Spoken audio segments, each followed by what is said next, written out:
Merci beaucoup. On a de bons internes. Alors nous allons passer maintenant à l'homme de la situation, William Boisseau. Oui. Il vient de nous présenter son cas. Cher William, on a de bons internes et on a de bons corticoïdes quand même. Alors bonsoir à tous, je suis arrivé un peu en retard, donc il faut que je charge ma clé.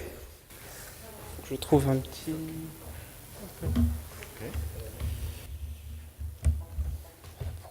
Juste pour quelques secondes normalement.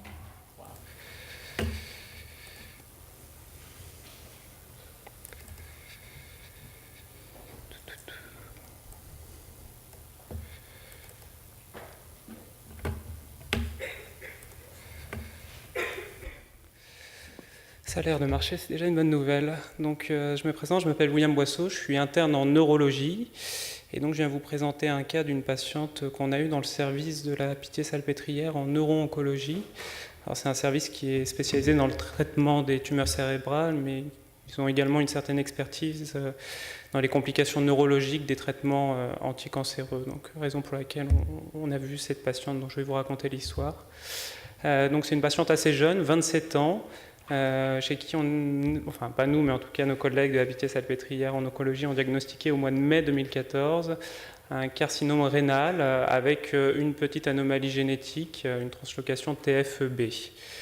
Sachant que lors du diagnostic, la maladie était déjà métastatique avec des métastases pulmonaires et rétropéritonéales. Elle a eu du coup une néphrectomie droite. L'anatomopathologie sur la néphrectomie donc confirmait le diagnostic, et puis après par la suite plusieurs lignes thérapeutiques, comme vous voyez d'abord le Sutent, puis le Votrient, puis l'Afinitor, tous ces traitements qui ont été arrêtés à cause d'une progression tumorale. Donc là je vous ai mis quelques images de son scanner en janvier où on arrive à la fin de la 3e ligne thérapeutique, avec une grosse adénopathie ici que vous voyez très bien, probablement une métastase ici hépatique, persistance d'une masse au niveau de la loge de néphrectomie, et puis toujours une grosse adénopathie rétropéritonéale.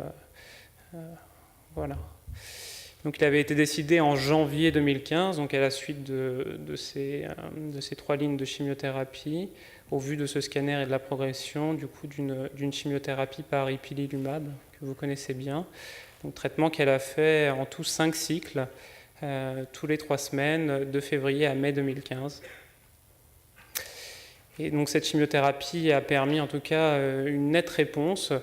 Là encore, je vous ai montré quelques petites images où on voit une nette régression des lésions. Je vous ai choisi quelques images très rapidement. Voilà. Persistance par contre sur le suivi, mais une image qui était stable d'une adénopathie hilaire gauche.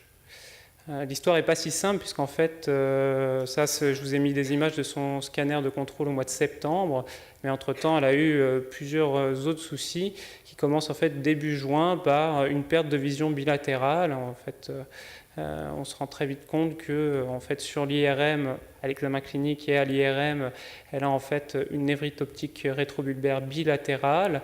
Puis dans le cadre de bilan un peu d'extension dès le début, elle a également une IRM lombaire. Vous allez voir, toutes les images vont suivre par la suite, où elle a également une prise de contraste de ses racines de la queue de cheval.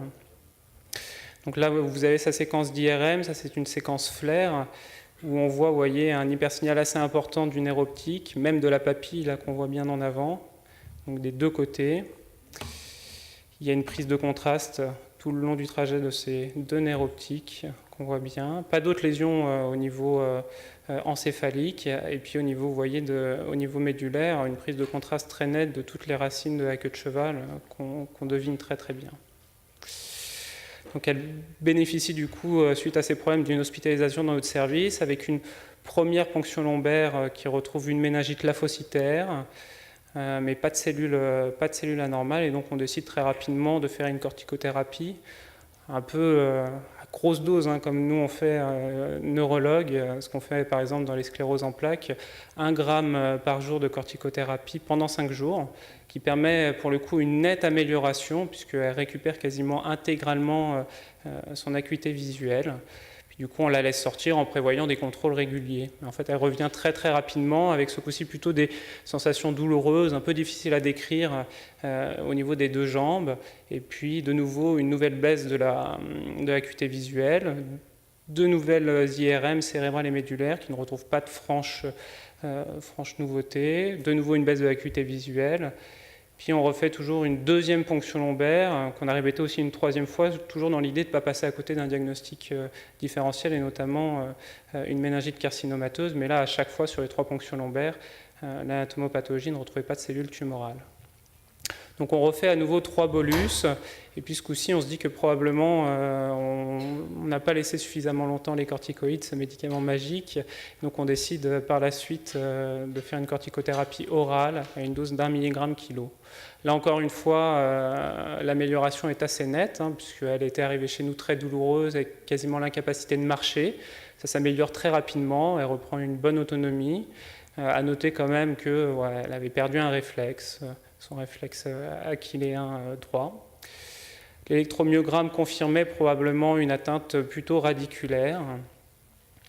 Puis les choses se sont progressivement améliorées. Sur l'IRM également, on voit qu'il y a une diminution de la prise de contraste et de l'œdème. Je disais cette 3e ponction lombaire, qui était plutôt en aggravation par rapport à la 2e, mais en tout cas toujours pas de cellules tumorales. Et puis dans une réunion qu'on a dans notre service, on se dit que quand même, elle a un tableau neurologique qui est quand même assez inquiétant, qui s'est surtout très vite aggravé à l'arrêt de la corticothérapie, et donc toujours un peu par analogie, dans d'autres pathologies du système nerveux central, on décide d'intensifier encore plus le traitement avec, en plus de la poursuite de la corticothérapie orale, la réalisation de séances de plasmaphérèse qui ont été réalisées du coup de juillet à août, voire même septembre, où elle a eu au total 10 cycles. Globalement, cliniquement, elle est restée tout à fait stable. Les IRM se sont progressivement améliorés. Voilà, et on arrive, je crois que c'est la dernière diapo clinique. Donc, avec tous ces traitements, on a d'une part un côté clinique assez satisfaisant, puisque son acuité visuelle a continué à s'améliorer. Et puis, en plus, c'était aussi une crainte, c'est que tous ces traitements, quand même, qui sont assez agressifs, n'ont pas donné l'impression, en tout cas, d'agir sur la réponse antitumorale, puisque le scanner que je vous ai montré tout à l'heure datait du mois de septembre, donc au décours de la quasi-totalité de ses plasmaphérèses et de sa corticothérapie, il était quand même plutôt satisfaisant. J'ai fait un bref résumé des différents examens dont je ne vous avais pas encore parlé, qu'on avait fait. Tout était revenu globalement normal, et donc c'était là-dessus qu'on avait fini par conclure que plutôt un tableau de méningo-radiculite avec une nord bilatérale associée du coup à un traitement par ipilimumab. Voilà, j'avais terminé.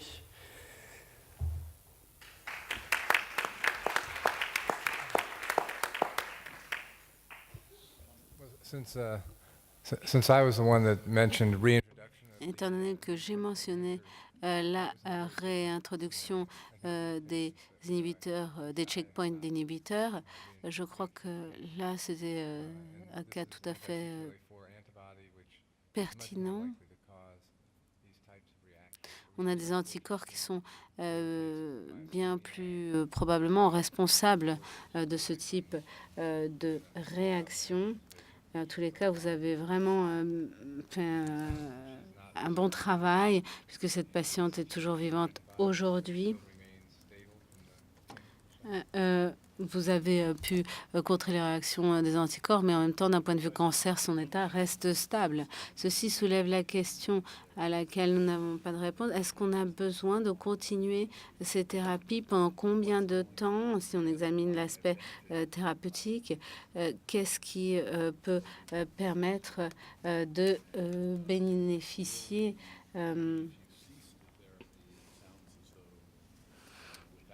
de ce type de thérapie? La plasmaphérèse, et on a encore des niveaux de toxicité quand même assez élevés.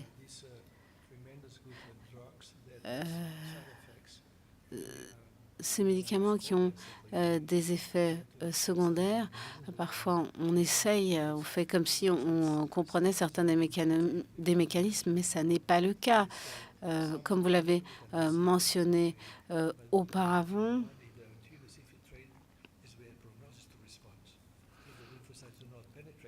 Si les lymphocytes n'ont pas pénétré la tumeur, ceci ne va pas fonctionner. Ceci implique que nous modulons le système immunitaire sans savoir vraiment comment il travaille, comment il fonctionne, puisque c'est extrêmement précis. Il y a un Français dans mon hôpital qui a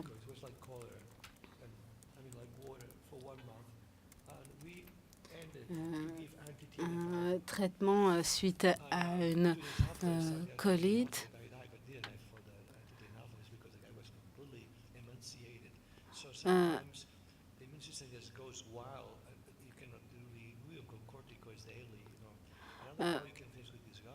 On a parfois donc certains problèmes avec les corticoïdes, comme par exemple dans les cas de myopathie. Là, on a quelqu'un qui ne va pas pouvoir marcher. On va se dire que c'est les corticoïdes, mais en fait, c'est une autre cause.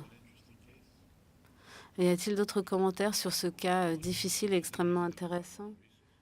Quelle a été la raison de la plasmaphéresis? C'est vrai qu'au final, on se retrouvait, alors je ne vous ai pas mis tous les chiffres par la suite, mais on se retrouvait, alors certes, elle s'était améliorée. Je ne vous ai pas donné tous les chiffres. Ces douleurs s'étaient améliorées. Elle avait encore des difficultés à lire, et donc on se retrouvait avec une patient jeune, certes, qui répondait bien à son traitement anticancéreux, mais voilà, on avait envie de se dire qu'au final, sa qualité de vie était aussi importante, et on avait vraiment envie de se donner le maximum de moyens de lui rétablir la meilleure acuité visuelle possible et vraiment contrer un peu ces effets secondaires.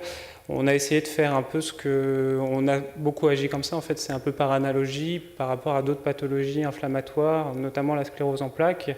Au final, les patients qui ont comme ça des névrites optiques rétrobulbaires en neurologie, on commence par un traitement par corticoïdes pour essayer d'améliorer.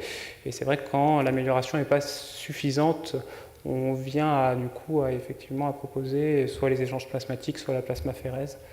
Donc c'est dans cette optique. Voilà, je suis arrivé à cette optique-là. Plus par analogie que réelle donnée au final. Immune complexes or IgG. I think our neurologist would recommend plasmapheresis as well. Je crois qu'un neurologue recommanderait une plasmaphérèse aussi. Comme un dernier recours. Non, je crois que, par exemple, lorsqu'on a un mélanome, ou dans d'autres cas, parfois, on a des modifications en 1 semaine ou 2 semaines.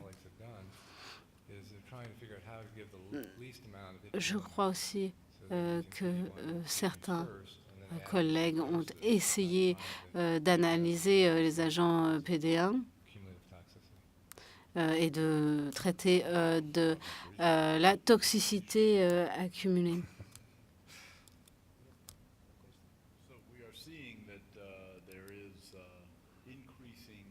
Donc nous voyons ici une augmentation de différents tumeurs malignes. Nous ne sommes pas sûrs des effets en termes de survie, mais nous savons qu'il y a des toxicités supplémentaires et une réponse accrue aussi suite à ces traitements. Y a-t-il d'autres questions de la salle ou des commentaires ou des expériences à partager? Merci.